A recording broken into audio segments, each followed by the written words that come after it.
So very interestingly, the one of the parents asked me in the labor room, probably an hour after I delivered, "Are you going to do it again?"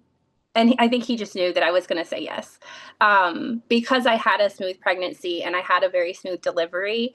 I knew that it was on my heart to at least try again because I saw how beautiful that front row seat was to that new chapter for them entering into parenthood. And so, yeah, as soon as I was cleared at my first postpartum visit, I decided to pursue a second journey.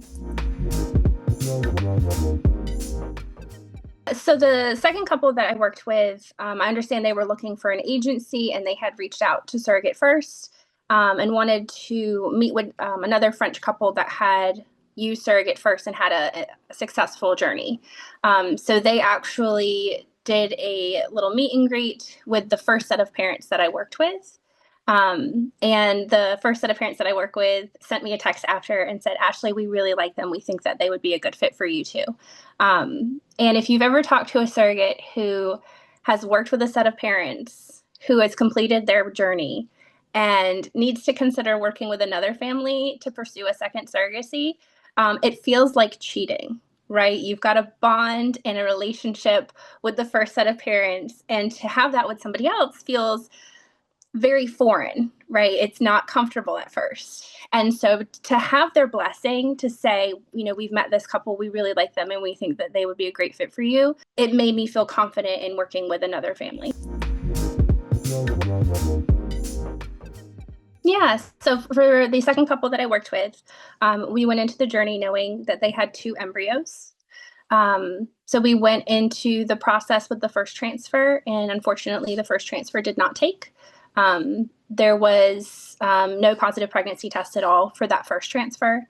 So a month later, we tried again. We did get a positive pregnancy test, and we saw that HCG levels were rising. Everything looked good, but it looked like it was moving very slowly. So we did have some concerns about the pregnancy early on. But we maintained medication, we kept checking, saw that numbers were going up. And then when it was time for a heartbeat appointment, we saw that there was nothing inside the gestational sac. So this is what we call a blighted ovum or a missed miscarriage. And at that point, we were instructed to stop all medications. And knowing that they only had two embryos, we knew we were at a crossroads. What did it look like from there? Are we going to wait and allow them to pursue time to make more embryos? Were we going to part ways? And ultimately, they decided to part ways. We know that surrogacy is a very long and tough process, and making embryos is really just the start of it. And then at that point, they were not ready to pursue making more embryos. Yeah, I think it's hard for a journey to end without a baby. That was the hardest part for me, is at no point up through matching and into transfer did I see this journey ending without them having a baby. Um, I held on to hope the whole time, thinking, okay, we knew they had two embryos. The second one has not worked. Just thinking, okay, maybe it'll work out where they'll be ready to do more. And so, I'd let them know, like, my heart is open. I'm willing to go if you are. And ultimately they just decided, maybe not right now. We're going to take a pause from this whole process. And I think that it was a lot. I know that, the surrogate joins pretty late in the journey, right? By the time the surrogate has been matched, a lot has already led to this point: finding a clinic, finding an egg donor, making embryos, getting embryos tested, right? So their journey, their side was a lot longer than mine was. And we just don't get to see that side of things usually. And so I knew that it was a much more emotionally intense experience on their end to finally get to this point, and then it still not work out. For me, the emotional piece was, I knew that I had done everything within my power. I prepared my body and taking my medications, my vitamins, eating well, staying hydrated, and going to all my appointments when I needed to. And the clinic was really reassuring too. Even when embryos are tested, there's still a lot that science can't account for yet, that we, can't test for at this point. And so I just had to remind myself, this is not a reflection on me as a surrogate. I know that I can do this because I have done it. But for whatever reason, that it just wasn't going to work out at this time with these embryos in this match. We have not been in contact since they officially decided not to pursue any additional steps at this time. And that's okay. Like, I mean, it's still pretty early. It's only been a couple months. But I know that that is a really emotional decision. And the entire time they were very respectful of me and my recovery physically and emotionally. And so they would not reach out until, like a certain amount of time had passed, just to make sure that they, were giving me enough time to recover. Because it wasn't as simple as, okay, it's a blighted ovum, the pregnancy is over. Unfortunately, in our situation, it dragged out, in which my body would not miscarry naturally. We tried medication, that did not work. And then ultimately, I had to have the surgery. So this process lasted about 3 months. So I think that was probably the most emotionally taxing part, was that we knew it was over, but it wasn't done. And so then I needed to give them time to make a decision. And I think they knew that that decision was hard on me, because that's not at all the result that I wanted for them. And so, yeah, I think, we kind of just parted ways amicably, and we wish each other the best. But if they reached out, absolutely, I would be responding. I still care about them as people. I think I just spent a lot of time looking at research. Like, this is not uncommon, unfortunately. I got really lucky in my first journey with one embryo and one successful pregnancy. And so I think I went into my second journey very overly confident. Like, I've done this before, my body knows what to do. And even when you're a tried and true surrogate, these things happen. I think when it comes to guiding other surrogates who are new into the process about these things, like, I have had this experience. So if they're going through it, I know how to guide and walk them through it. So while I wouldn't wish this experience on anyone, I wish that I didn't have to experience it either. I know that it makes me stronger as somebody who can mentor others through this process now that I've been through it. But I really relied on the words from the clinic, which was, you did everything within your power. There's nothing you could have done differently that would have changed this outcome. And it just really reminded me that, I put my heart and soul into it, and it wasn't the time for me or for this embryo, unfortunately.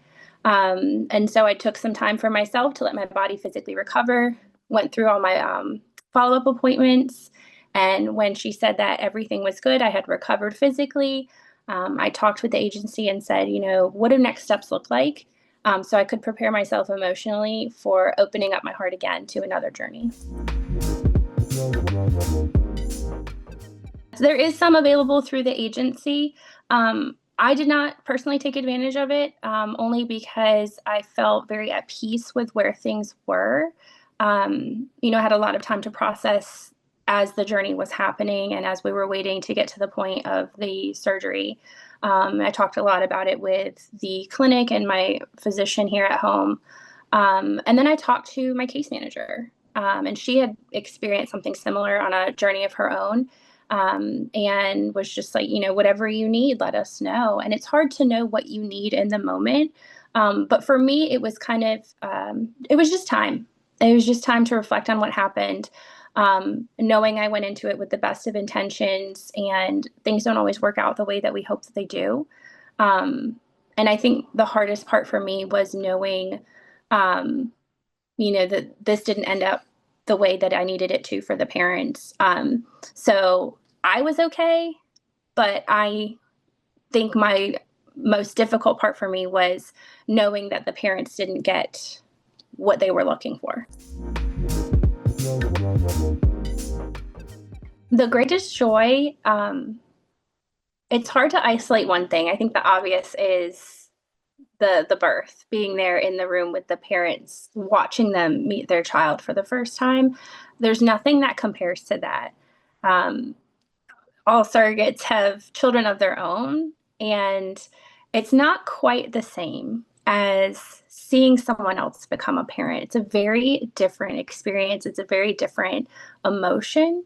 And there's really nothing like it. And that moment alone, it makes up for everything that you go through as a surrogate. We like to call it the hurry up and wait game on the surrogate side, because, you reach one milestone in your journey and moving forward, whether it's matching or medical clearance or legal clearance, and then you're waiting, right? And then you do your transfer. Okay, now we're waiting for a blood test. Okay, you get a blood test. Now we're waiting for a heartbeat. There's a lot of waiting, and it kind of feels like that day is never going to come, but then it does. And it's kind of like a whole second journey starts. You get a front row seat to seeing someone else become a parent for the first time, or the second time, or the third, or however many journeys they've done. And there's nothing that can really replace or fully explain what that moment is. And everything leading up to it makes it 100% worth it just to be a part of that moment. The most difficult is when you have complications. My second journey, we experienced a canceled med cycle because my body wasn't responding to the medications the way that it previously had. So we had to make a slight adjustment. And that was frustrating to put off that first transfer. And then the second didn't take. And then the third one took. And we thought we were finally getting somewhere. And then it, kind of felt like the rug was ripped out from under us again. And then everything just stopped. And so that was definitely the most difficult. But if they had more embryos or decided to move forward with things, that whole process would not have stopped me. It would not have deterred me, because I know what that moment is like. And I think that every parent who decides to pursue becoming a parent through surrogacy deserves that moment. So I would have kept trying for them because I think they deserve it.